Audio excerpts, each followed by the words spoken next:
자, 책 다 갖고 오셨죠? 오늘 경제 이론 할 겁니다. 경제는 약간 어려울 수 있습니다. 우선 몇 페이지 보시는 거면 경제론 해가 강록 첫 페이지, 오늘 경제론 1챕터 경제론 돼 있죠. 그래서 우선 경제는 수요와 공급으로 돼 있죠. 수요가 67페이지 봅니다. 67페이지 수요라는 개념부터 먼저 보겠습니다. 수요가 뭔지 한번 보겠습니다. 수요는 어떤 것을 수요라고 부르는가 하면요, 물건을 구입하고자 하는 욕구를 가진 사람을 수요라 씁니다. 쉽게 말해서 물건을 살려고 하는 사람을 뭐란다? 수요를 한다 라고 되겠죠.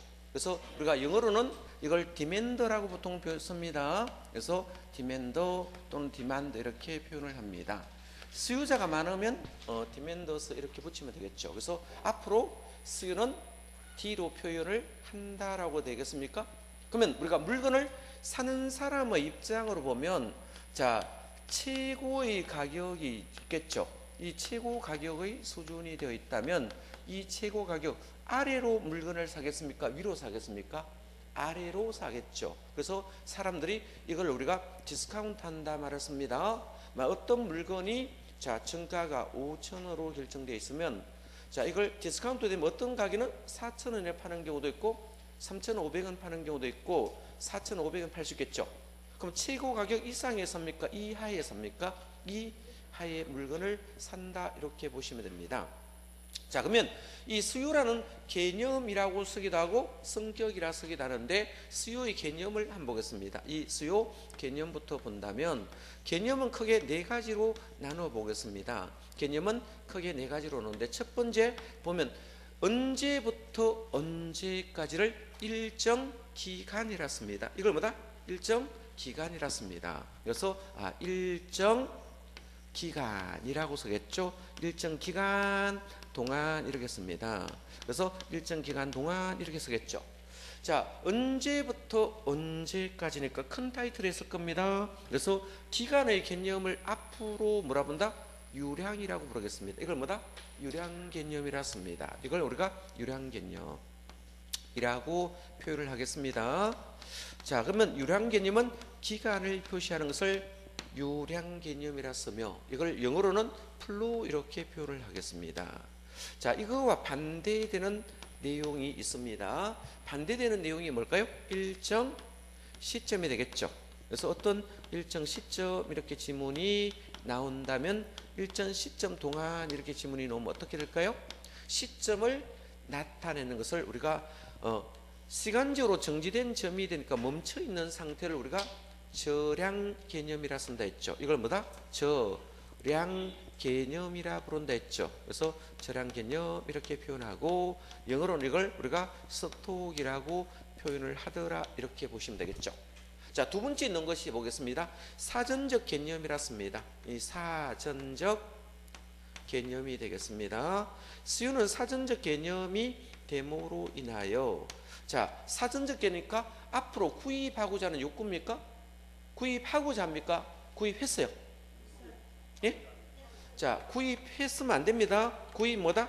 하고자 합니다. 자, 구입하고자는 욕망이 되겠죠. 이 구입하고자는 욕망이 있겠죠. 이게 욕구를 말하는데, 만약에 어떤 물건을 사버렸다면 사후적 개념이 됩니다. 이걸 우리가 사후적 개념이라고 부르겠죠. 사후적 개념 이렇게 부르겠습니까? 자, 아예 물건을 사버렸다면 수요자는 아닙니다. 이 수요자는 아니겠죠. 사후적 개념은 수요자가 아니겠죠. 세 번째, 이거 살려가면 돈이 있어야 돼요? 없어야 돼요? 돈이 있어야 되겠죠. 이걸 자, 효력이 있으려고 하면 유효, 효력이 있으려면 구매력이 있어야 돼요? 없어야 돼요? 있어야 되겠죠. 이걸 유효 수요라 씁니다. 자, 유효수요는 자, 돈이 있어야 되겠죠. 이걸 구매력을 뭐 했다는 거요? 수반했대요. 구매력을 수반한 것을 유효수요라 쓴다. 자, 우리 구매력을 수반했다 이렇게 표현하기도 가처분 소득 이렇게 표현을 해도 됩니다. 그죠? 처분 가능한 소득 또는 구매력을 있는 상태를 말하겠죠. 이거 반대되는 개념이 잠재수요가 된다 했죠? 잠재수요 또는 대기수요가 수요라고 부릅니다. 대기 수요, 잠재 수요는 구매력이 있다는 거예요, 없다는 거예요? 없다는 뜻이겠죠? 얘는 구매력이 수반되어 있지 않는 상태를 잠재 수요가 되겠죠. 자, 네 번째 보겠습니다. 자, 이거를 살 때 주어진 돈이 있으면 사는 것은 최대 수량일까요? 최대 수량의 개념이 되겠죠. 최대 수량의 개념이요. 가격은 어떻겠습니까? 최고 가격의 성격을 가지고 있는 것을 우리가 수요의 개념이 있습니다. 그래서 수요 개념은 이렇게 크게 네 가지로 나눴습니다. 그래서 첫 번째 유량 개념이 되니까, 유량 개념은 자, 일정 기간을 전제로 측정하는 유량 개념이다. 그것만 줄 것이면 됩니다. 됐고, 한 장 넘기면 자, 사전적 개념이 있습니까? 자, 구매할 것을 측정하는 것이 아니라 앞으로 구매하고자 하는 크기를 측정하겠죠. 자, 앞으로 구매하려고 합니다. 구입하고자 하는 욕구가 되고요. 세 번째 유효수요라는 것은 뭐였습니까? 구입 능력을 있는 수요 되겠죠. 지불 능력을 있는 수요를 우리가 유효수라 써놨죠. 자, 그래서 하나 더 붙이면 자, 최대 수량이며, 수량은 최대로 삽니다. 가격은 뭐다? 최고 가격의 성격을 갖고 있는 것을 수요의 개념이 됩니다. 자, 그러면 수요 개념 받고, 자, 여기서 할 때 유량 개념과 절량 개념을 비교를 할 거 보겠습니다. 유량 개념과 절량 개념을 비교를 해 보겠습니다. 자, 유량 개념은 우리가 기간의 개념이니까 소득 개념이 많을까요, 적을까요? 소득은 우리가 어떤 문제가 나면 월과 연을 보통 맞습니까? 월 소득, 연 소득 놓으면 이거는 유량일까요, 절량일까요? 유량이겠죠. 만약에 수입이란 말이 나오는데 수입이나 소득이나 똑같습니다. 뭐 GNP나 GDP나 이런 지문이 나오면 모두 유량 개념이 되겠죠. 자, 만약에 신규라는 말이 나오면, 신규라는 주택이 나온다면 신규 주택 잘 나옵니다. 이거는 유량이겠죠. 신규 반대가 뭘까요? 재고가 되겠습니다. 재고 주택이 나오면 뭐가 나올까요? 절량이 되겠죠. 자, 여기는 절량은 우리가 회계학적 용어가 많기 때문에 어떻겠습니까? 자산 이런 거 들어옵니다. 자산은 우리가 자, 자본 플러스 부채로 되어 있습니까? 자, 부채로 되어 있죠. 자, 부채로 되어 있으니까 이 채권 관계가 등장하면 모두 절량 개념이 되겠죠. 만약에 이렇게 한번 보겠습니다. 인구가 측정을 한다면 이거는 뭐다? 절량이 되겠죠. 앞에서 우리가 평가하면 가격의 종류 있습니까? 가격이 나오든 가치가 나오든 지가가 나오든 이런 지문이 나오면 모두 뭐다?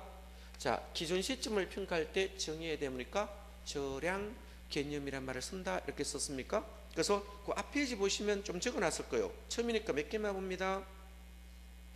자, 그래서 유량 개념은 소득에 줄 거고 신규에 줄고, 여기 이제 양자가 붙으면 자, 수유량, 공급 양 이런 양자가 붙으면 여기다 찍으시면 됩니다. 되겠죠? 수입의 종류가 많아요. 그죠? 수입의 종류인데 임대료 수입, 수입 수출 이런 거 되겠죠? 국민 총생 다 수입의 종류니까 묶어버리면 됩니다. 있고, 자, 절량 개념은 자, 회계학적 용어니까 뭐다? 자산. 자산 있겠죠? 자산. 재고. 그죠? 재고. 가격의 종류 되겠죠? 통화량. 그것도 함줄 거나 말래. 통화량. 자, 통화량은 자, 1년에 얼마의 화폐를 찍었느냐를 측정하니까 자, 이거는 절량이 있습니다. 자, 1년 동안 국가에서 얼마나 화폐를 찍어서 시중에 풀었느냐를 결정하니까 12월 31일 기준이 돼야 통계가 나오겠죠. 그래서 시점을 따지니까 이 통화량은 절량이 됩니다. 통화량에 밑줄 살짝 그어두시기 바라고 재고에도 밑줄 긋습니다. 왜 그런가 하면 절량과 유량을 구분하는 문제가 나온다면 간단히 맞출 수 있습니다. 밑에 기출 문제 제가 맞춰볼게요. 바로 밑에 기출 문제 찾았습니까? 자, 유량 변수와 절량 변수를 묶은 것을 골라라 했죠. 자, 기억해 보니까 수입이니까 소득입니까 아닙니까? 여기 수입이니까 유량이죠. 이건 이해됐죠? 수입. 자, 두 번째 자산이라고 했습니까? 여기 있네. 자산 여기 있네. 자산 절량이죠. 예. 세 번째 인구 여기 있습니까? 절량이죠. 인구 조사는 시점을 정해서 해야 됩니다. 안 그러면 할 수가 없거든요. 그죠? 자, 네 번째 양자 붙었어요? 안 붙었어요? 붙었죠. 그럼 유량이죠. 다섯 번째 소득의 종류네, 유량이네. 그죠? 여섯 번째 재고가 붙었습니까? 저량이네. 찾았습니까? 다 찾았죠. 그러면 유량은 기억하고, 자, 기억 맞죠? 자, 니을하고 미음이 되겠죠. 그렇잖아. 기억, 니을, 미음. 기억, 니을, 미음이 있는 게 몇 번 있습니까? 2번도 있고 2번 있죠? 2번 있잖아. 자, 그러면 저량은 니은과 티귿과 피읍돼 있죠. 그럼 몇 번이 정답이다? 2번. 이렇게 찾는 거예요. 그래서 금방 찾을 수 있을 겁니다. 자, 이거는 시험 놓으면 요것만 봐두시고요. 자, 68페이지 가보시면, 자, 수유량과 수요곡선인데, 우선 자, 수유량과 수요곡선인데, 자, 거기 보시면 수유량은 종속 변수라 적어져 있습니까? 수유량은 뭐라 적어놨다? 종속 변수. 수요 결정 요인을 독립 변수라 씁니다. 이걸 우리가 보통 우리가 학교 다닐 때 함수 관계라 씁니다. 이걸 함수 관계라 쓰는데 한번 적어 보겠습니다. 이거를 수요가 함수 관계에 있다라고 말했습니다. 함수 관계는 어떤 걸 함수 관계라는 거면 관련 있는 관계가 있대요. 그러면 자, 수유량이라는 종속 변수는 하나만 있어요. 그러면 수유량이란 이 종속 변수는 자, 양이란 종속 변수가 하나가 있고, 이 수유량에 영향을 주는 변수들이 있겠죠. 이 영향을 주는 변수가 있다 했잖아 방금. 그죠? 그래서 큰 타이틀은 뭐 있습니까? 수요 결정 요인이라고 적어놨죠. 이 독립 변수들이 많이 있다는 거예요. 그럼 이거를 이제 막연히 공부하는 것이 아니고 나누어서 공부를 하실 수 있어야 됩니다. 처음부터 이거 정리를 하시고 공부하셔야 됩니다. 그럼 영향을 주는 요인 또는 결정하는 요인이 있는데, 가장 오른편에 69번 맨 위에 당해 재화의 가격이 나왔습니까? 자, 당해 재화의 가격이 있습니다. 이걸 당해 줄 것입니다. 당해 재화의 가격이라 됐죠. 자, 그러면 당해 재화의 가격이라 썼습니다. 당해 쓰든 해당 쓰든 층마다 똑같은 말입니다. 그럼 당해 재화의 가격이 있고, 이 당해 재화 가격 외적인 부분이 있을 수 있습니까? 없습니까? 예? 이 당해 재화 가격 외적인 부분이 있겠죠. 다른 것도 또 있을까요? 없을까요? 예? 자, 두 개로만 구분하겠습니다. 자, 그럼 당해 재화의 가격과 당해 재화 가격 외의 다른 것들이 있는데, 자, 2번부터 있는 걸 다 묶겠습니다. 뭐로 묶는다? 당해 재화 가격 외 다른 요인으로 묶었죠. 그러면 요인은 묶었는데 중요한 거 몇 개만 하겠습니다. 중요한 거 몇 개. 자, 제일 먼저 소득이 있으면 개인마다 소득이 같을까요? 다를까요? 인구가 있습니까? 인구. 자, 기호도 있고 선호도도 있습니다. 선호도.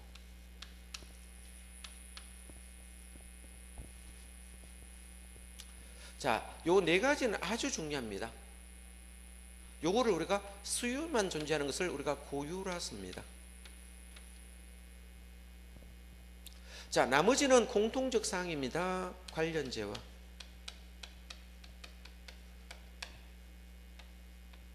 금리라든지, 자, 완화라든지,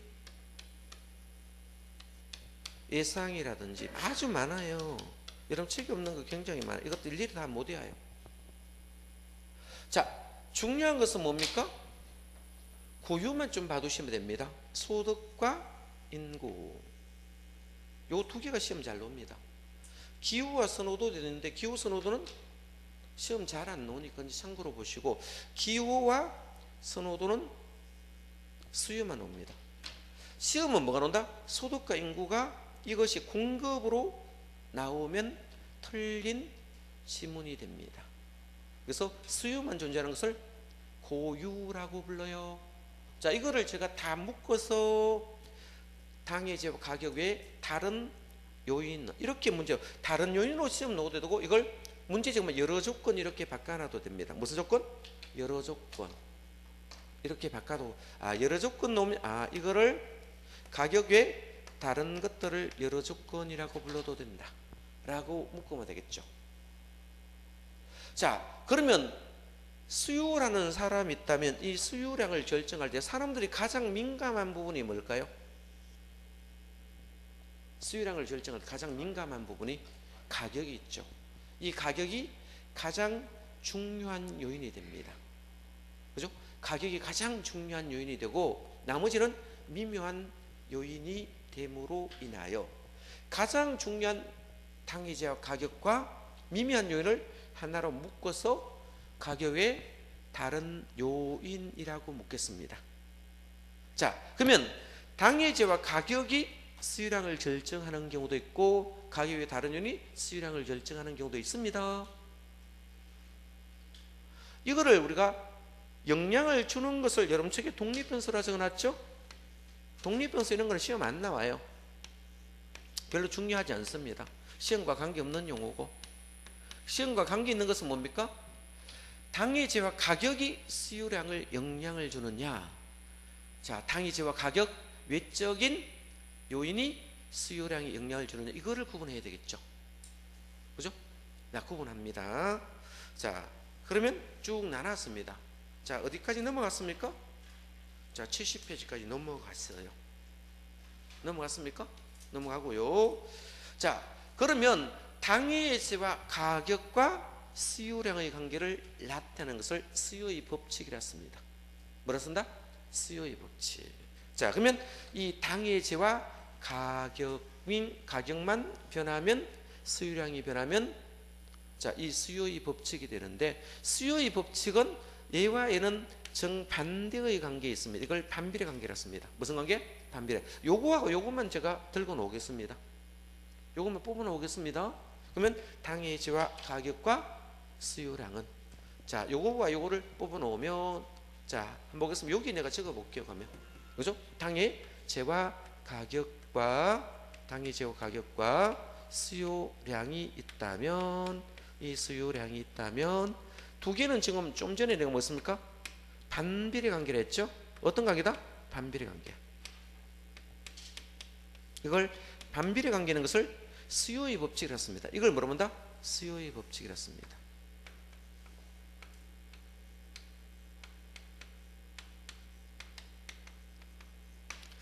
자, 수요의 법칙은 당해제와 가격과 수요량의 관계를 수요의 법칙이라 써겠죠. 그럼 가격이 하락한다면 수요량은 뭡니다? 증가할 것이고 가격이 상승하면 수요량은 감소하겠죠.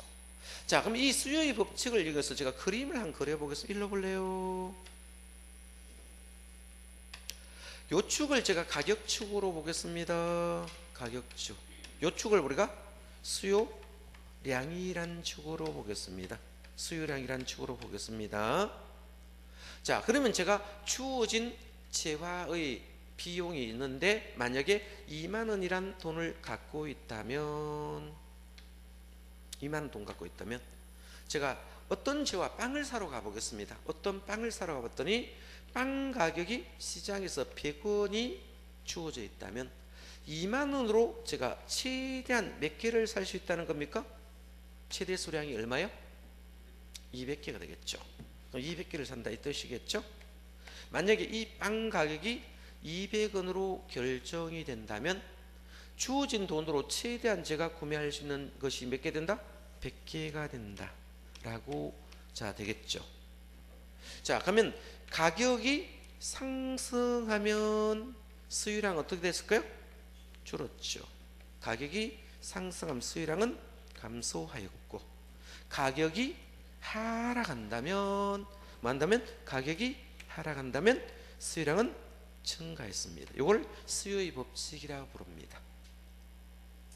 자, 이 가격과 수요량이 만나는 점이 있습니까? 요 점 되겠죠. 이걸 최고 가격이라 씁니다. 가격과 수요량이 만나는 점, 이 최고 가격점이 맞겠죠. 요 점과 요 점을 연결하면 수요 곡선이 만들어집니다.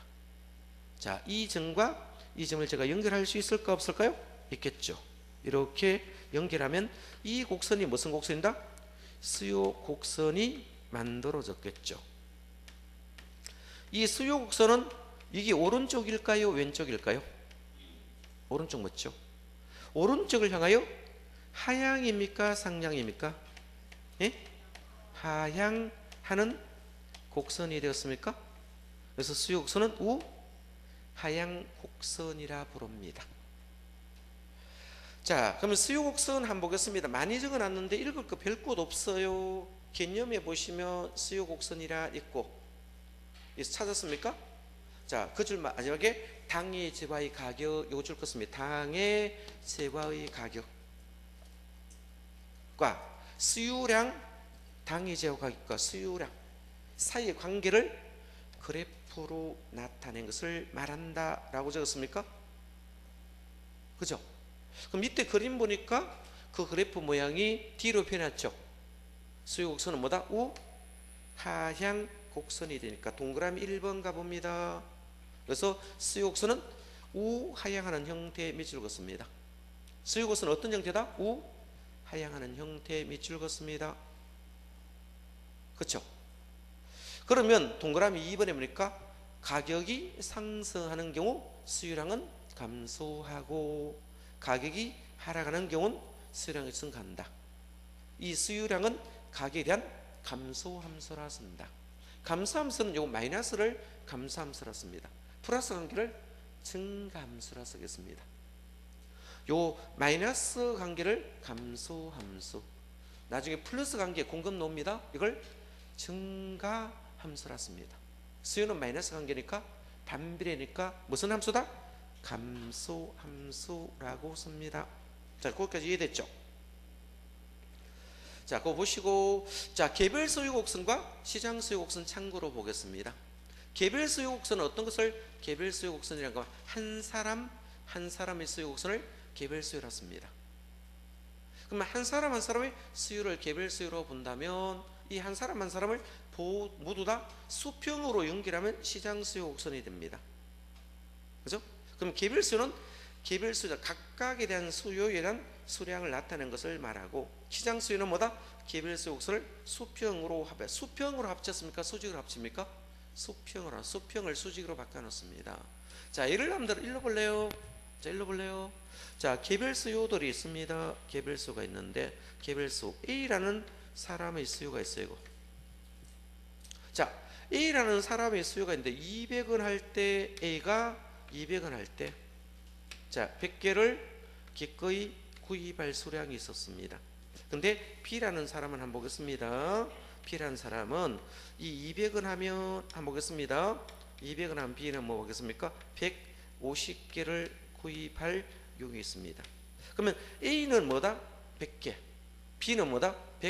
150개를 쓰니까 시장에 A와 B 두 사람만 있다면 시장 수요는 어떻게 될까요?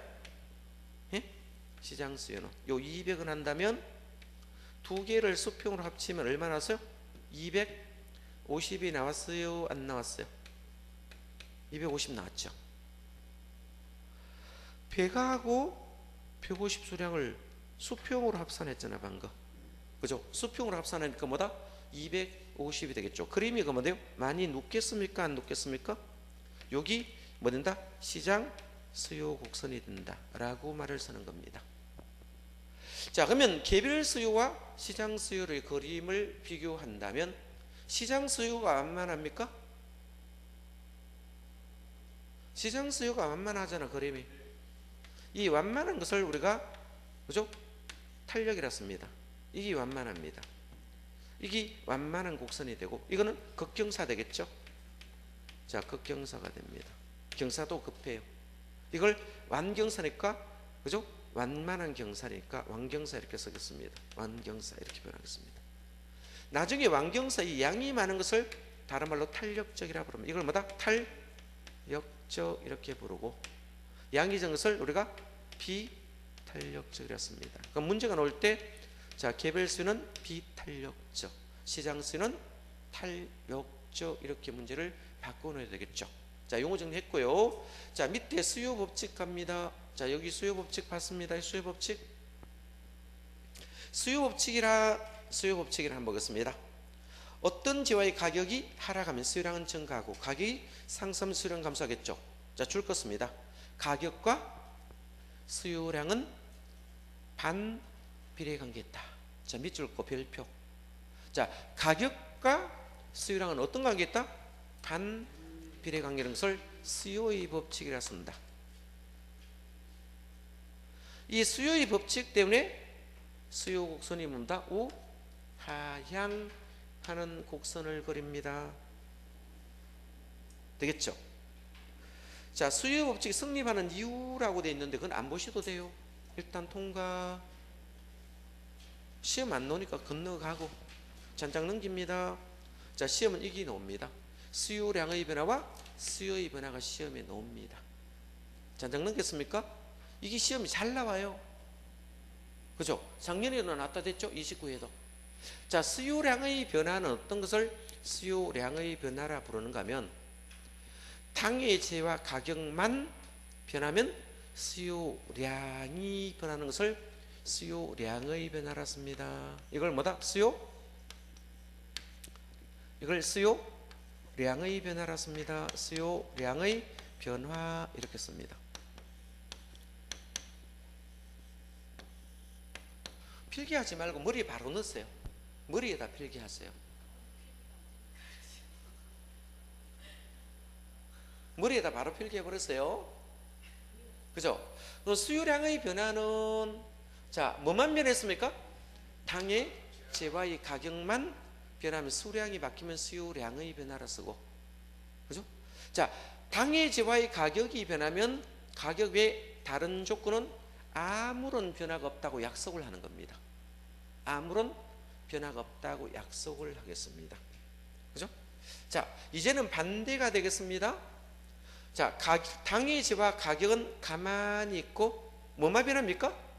가격 외 다른 것들, 소득, 인구, 기호, 선호도, 금 이런 것들이 어느 하나라도 변하면 수요량이 바뀌는 것을 앞으로 수요의 변화라 부르겠습니다. 이걸 우리가 수요의 변화 이렇게 부르겠습니다. 이걸 수요의 변화라고 용어를 쓰겠습니다. 자, 수요의 변화는 뭡니까? 가격이 변했습니까? 당의 재화 가격 외적인 요인이 변합니까? 당의 재화 가격은 가만히 있고 가격 외에 다른 것들이 변하면 이거는 수요의 변화라 씁니다. 우리는 수요량의 변화라 썼죠? 뭐라 쓴다? 수요량의 변화라 쓴다. 자, 수요량의 변화는 가격 외에 다른 것들은 아무런 변화가 없고 당의 재 가격만 변하면 수요량이 변하는 것을 이걸 수요량의 변화라 쓰겠죠. 그럼 수요량의 변화는 제가 그림을 한 그려 보겠습니다.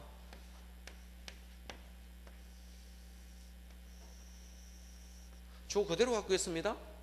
자, 100원 할 때 한번 보겠습니다. 100원 할 때, 이 100원 할 때, 이 가격이 100원 할 때 200개를 기꺼이 구입할 용의가 있었어요. 자, Y축이 가격축이라 썼습니까? X축이 뭐다? 수요량이라 썼잖아.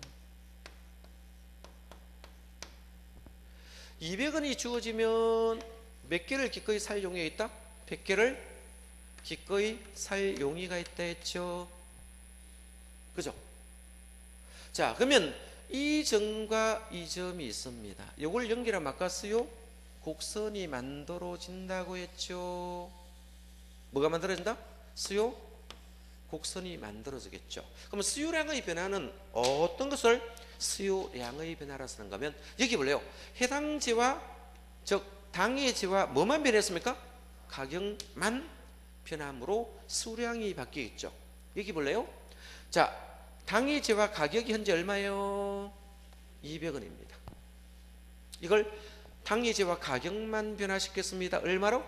100원으로 변화를 시켰다면 요 수요 곡선 상에서 이렇게 이동하는 겁니다. 수요 곡선 상에서 이렇게 이동하겠죠. 자, 여기는 어디 상에 들었습니까? 수요 곡선 상에서 이동합니까? 예? 선상에서 이동합니까? 선을 벗어났어요? 안 벗어나요? 이동 자체가. 그죠? 그러면 수요 곡선, 어떤 수요 곡선, 앞에 거는 중요하지 않습니다. 수요 곡선 상. 뒤에 글자도 별로 중요하지 않아요. 수요 곡선 상. 점을 넣든 안 넣든 관계없습니다. 점의 이동을 뭐라 부른다? 수요량의 변화라 씁니다. 자, 여기 포인트는 뭐다? 상자가 포인트가 됩니다. 뭐가 포인트다? 상자가. 그러면 헷갈리면 지문에 상자란 지문이 있으면 수요량의 변화 맞습니다. 자, 이해됐죠? 한 점만 하면 됩니다.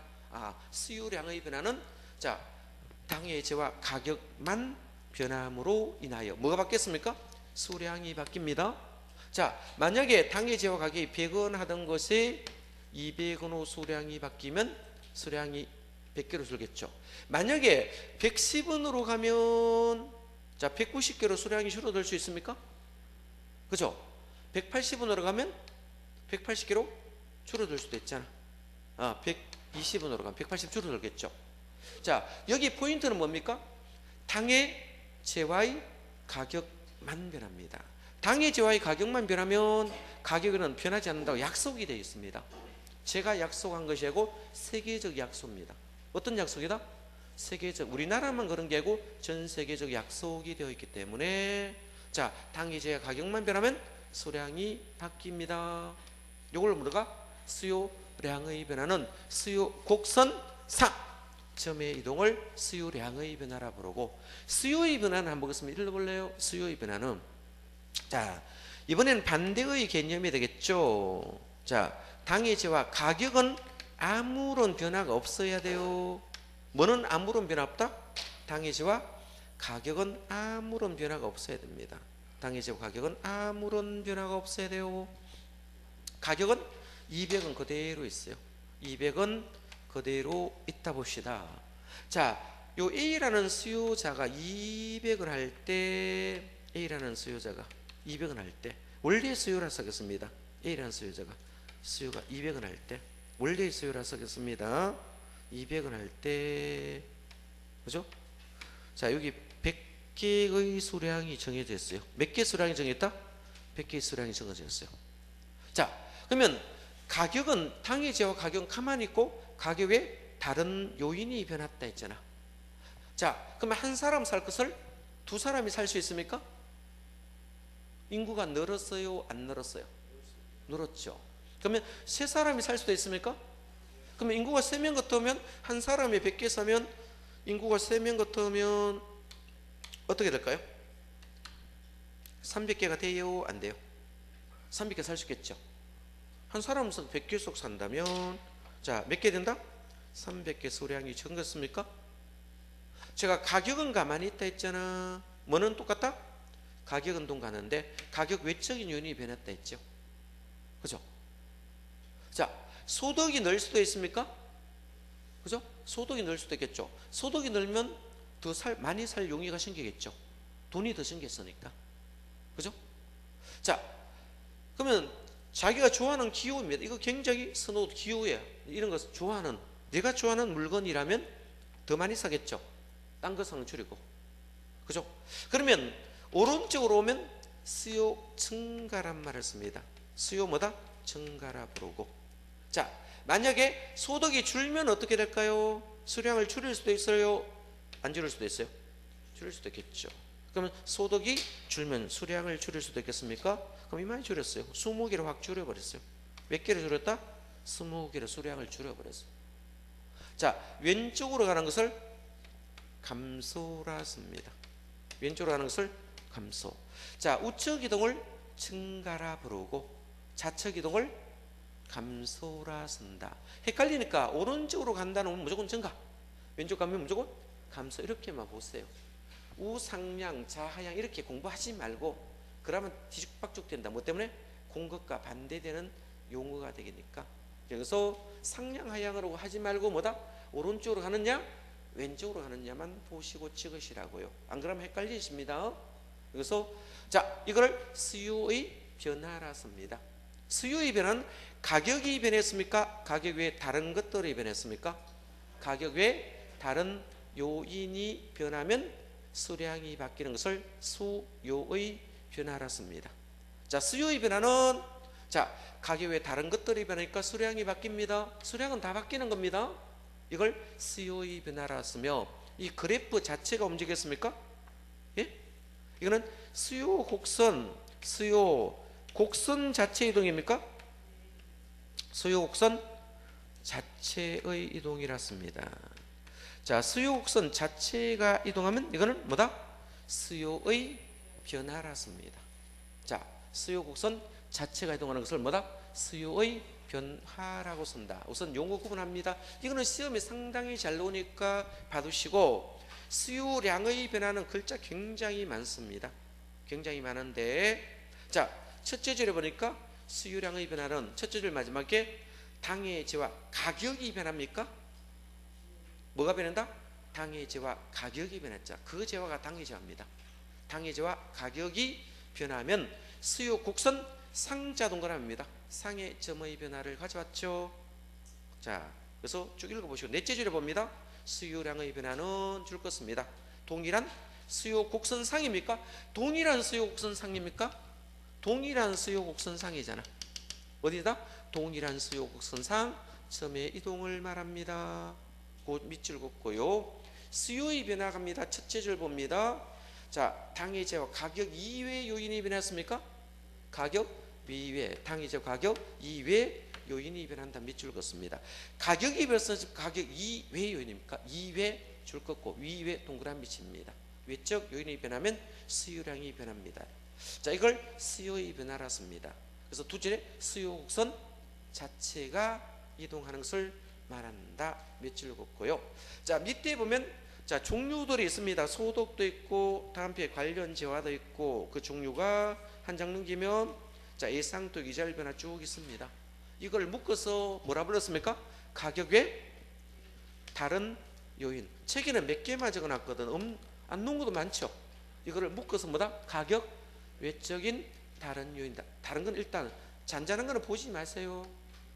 자, 그럼 시험 어떻게 놓은지 거기 기출 자, 중요 기출 문제 한번 보겠습니다.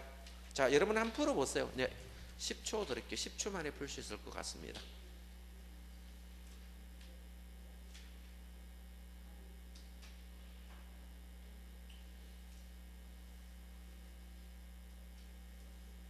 다 풀었죠? 제가 볼게요. 저는 다 풀었어요. 3초 만에 풀겠습니다. 이거. 그죠? 수요량의 변화는 뭐가 변했습니까? 당의 제화가겠죠. 문제가 아파트입니까? 아파트 줄 것입니다. 아파트가 당의 제화라는 뜻이요. 그러면 뭐 찾아야 됩니까? 아파트 가격이 변화, 이걸 찾으라고. 그러면 수요량의 변화는 아파트 가격이 변하는 것이 어디 있습니까? 3번밖에 뿐이네요. 이게 답이네요. 벌써 나왔네요. 그죠? 당의 제화가 지금 아파트잖아. 문제 주어진 게 아파트 주었죠? 아파트 가격이, 아파트를 문제 줬으니까 아파트가 당의 제화라고요. 그죠? 수요량의 변화는 당의 제화 가격이 변하니까 아파트 가격 찾으면 끝나겠네. 그래서 세 번째 밖에 뿐이네요. 나머지는 전부 다 뭡니까? 수요의 변화잖아. 그죠? 가격 외잖아.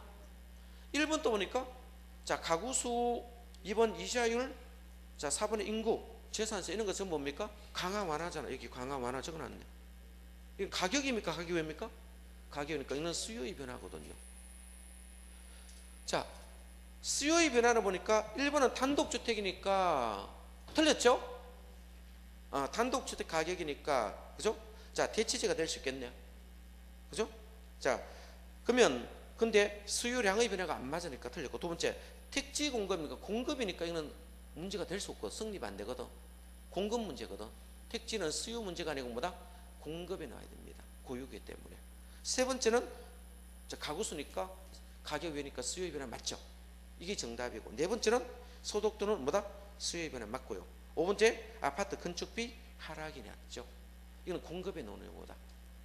자, 건축비는 공급에 나와야 됩니다. 수요일은 건축비가 나오면 안 된다는 거예요. 자, 나중에 공급할 때 고유의 이제 생산 요소에 들어가는 게 건축비가 됩니다. 됐죠? 건축비 되겠습니다. 자, 그렇게 정리하시면 되고요. 자, 처음이니까 그죠? 딴 거는 볼 필요가 없고요. 자, 수요의 특징 하는 거 있습니다. 수요의 특징. 되죠? 수요의 특징이 있는데 제가 한번 읽어보겠습니다. 별로 중요 안 합니다. 일반 제어가 나오면 동산입니다. 동산하고 부동산을 비교하면, 자, 일반 제어가 동산이라습니다. 동산에 비하여 부동산은 의사결정이 전문 지식이 요구합니다. 동산은 정가가 다 붙어 있는데 부동산은 가격 넷대리 하나도 안 붙어 있어요. 그래서 이 전문 지식이 요구됩니다. 그래서 중개사 제도가 나왔어요. 두 번째, 부동산은 구매 절차에서 일반 동산보다 특수 방법을 씁니다. 세 번째, 자, 부동산은 일반 제약에 비해서 가격 비중이 높대, 비싸다는 거예요. 동산은 100원, 200원 주면 사면 됩니다. 부동산은 잡았다가 몇 억씩 합니다. 서울 가면 10억, 20억씩 하는 거예요. 되겠죠? 가격 비중이 크니까 구매 자금을 축적하는데 돈 모으는데 오랜 시간이 걸린다 이 말이에요. 읽어보면 다 아는 거예요. 자, 네 번째, 토지는 파생 수요입니다. 그런데 주택은 본원적 수요다 썼죠. 이게 무슨 말인가 하면 오른편에 본원적 수요와 파생적 수요라는 말이 있습니까? 자, 그거 설명하겠습니다. 자, 읽어볼래요? 본원적 수요와 파생적 수요가 시험 나오지는 않습니다. 방금 읽었을 때 주택은 본원적 수요라 썼습니까? 이 본원적 수요가 뭐요? 직접 수요. 읽어볼래요? 이 주택이 있어요.